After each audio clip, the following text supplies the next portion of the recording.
Well, thank you very much, and I thank Andrew for his bluntness. Uh, the only thing he forgot to mention is that I actually went to bury his father. That's so true. So he came to his own village. I went to bury his father. Uh, if I go for the Mpango in Toro, in fact, the last one was leader of opposition, we normally assume the president would come late. That day he came early. And the area member of parliament, because I'm leader of opposition, didn't know how to place me, so he put me behind. Uh, and then this guy became a prime minister later, was of municipality MP. Then at some stage, the Queen Mother called, and I saw him coming now with almost tears in his eyes because the Queen Mother told him to move me from there and put me in front. When I go to Toro, I'm extremely comfortable. If I go to any part of this country, I'm extremely comfortable. The argument of Mwenda misses the point, which is the fundamental point. If you go to Acholi, you'll find in some places Madope, the Madis were there. If you go, you'll find even the father of the bishop of Arua, Anglican bishop of those days, was settled in Gulu. And every community you can talk of are there.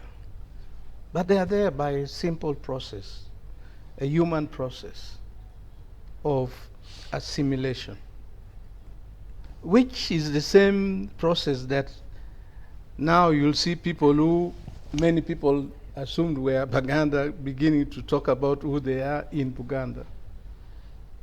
Many people came to work. They became friends and relatives with the local Baganda, adapted their culture, adapted their names, acquired assets, and they became, by identity, virtually the Baganda. If the Balaalo were going to Acholi and raising their animals with the rest of the Acholis and relating to them, that process of assimilation, I can tell you, nobody would point a finger. But what is happening is a very unfortunate thing, because you have a people in northern Uganda, in Acholi, who went through the war. After the war, actually the land crisis started long before the Balaalo came.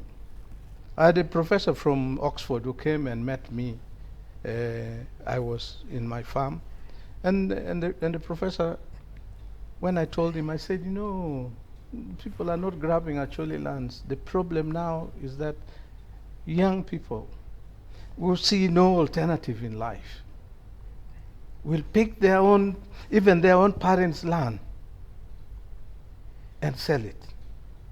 To do what? To buy a border, to drink, maybe impress a woman. Now the consequence of that is that the society on which they should grow is crumbling. And the guy said, oh, here goes my research. Because his information was that somebody was grabbing actually land.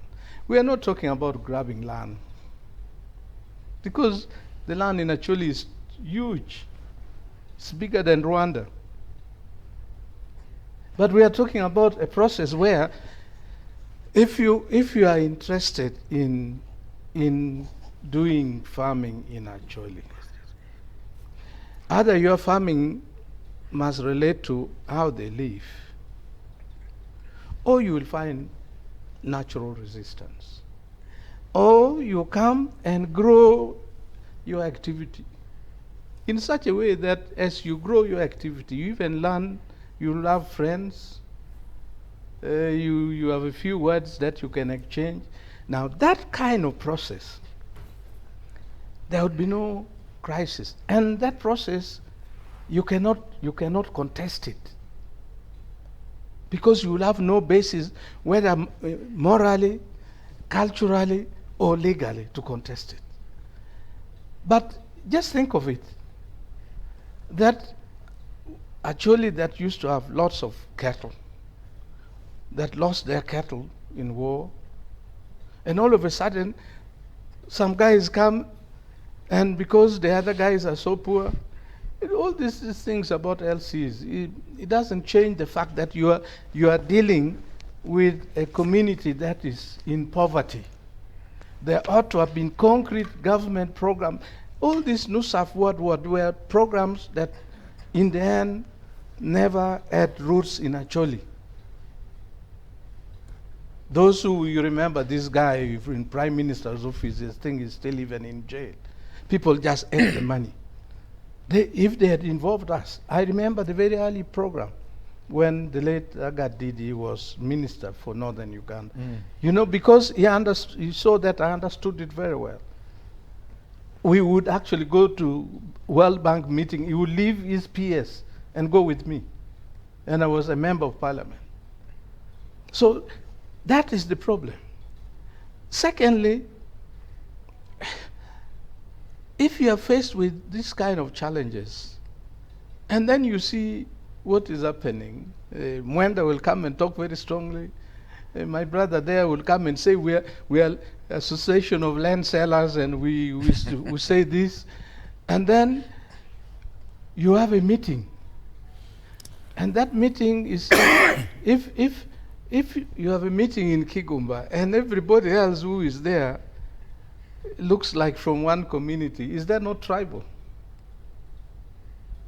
How would we look at your meeting?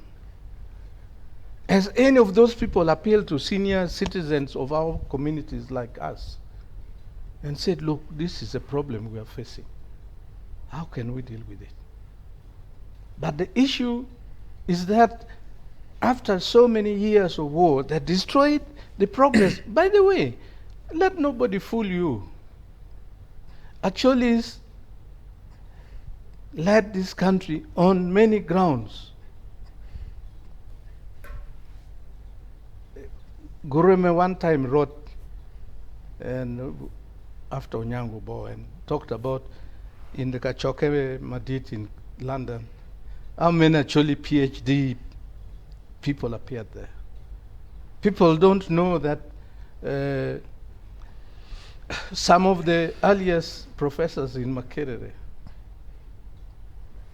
J.J. Oloya, first African Dean, Semei Nyanzi,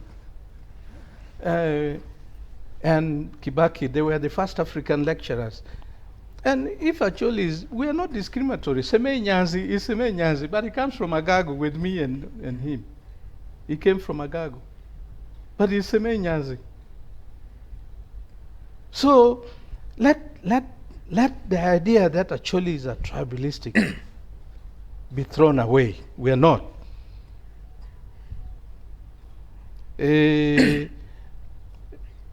Nyamwe, is it Nyamwe Andao, Commissioner for Agriculture?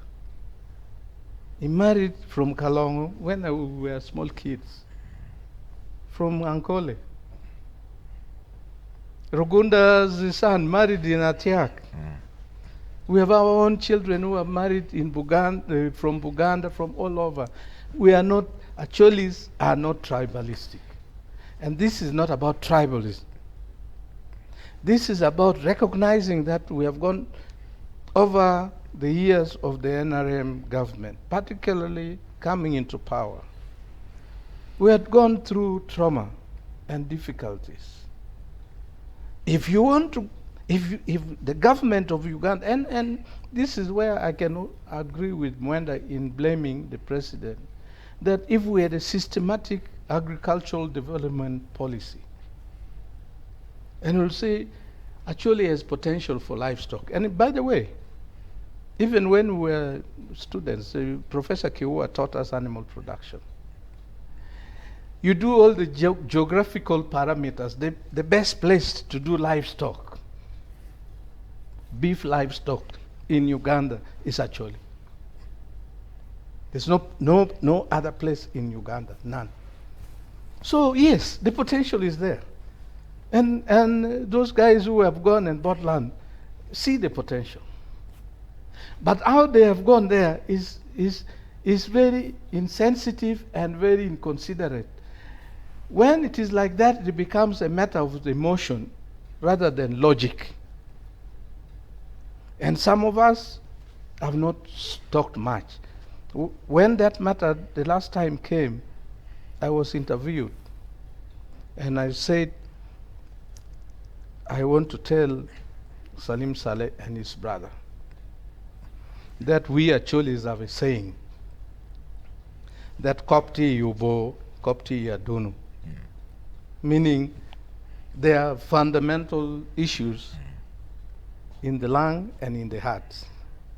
If those fundamental issues are not dealt with and brought out, no matter how good the cattle keeping of the Balaalo in Acholi may be, it will be rejected by our people. President Museveni had started a process which we urge that it should continue so that we resolve the issue of the war and the consequences of the war and create a situation of matoput. Professor, what are these fundamental issues in the lungs and the heart, as you say? Because you mentioned assimilation, but what are these fundamental issues? That we are how we are now because of the war. That when they were fighting in Luero,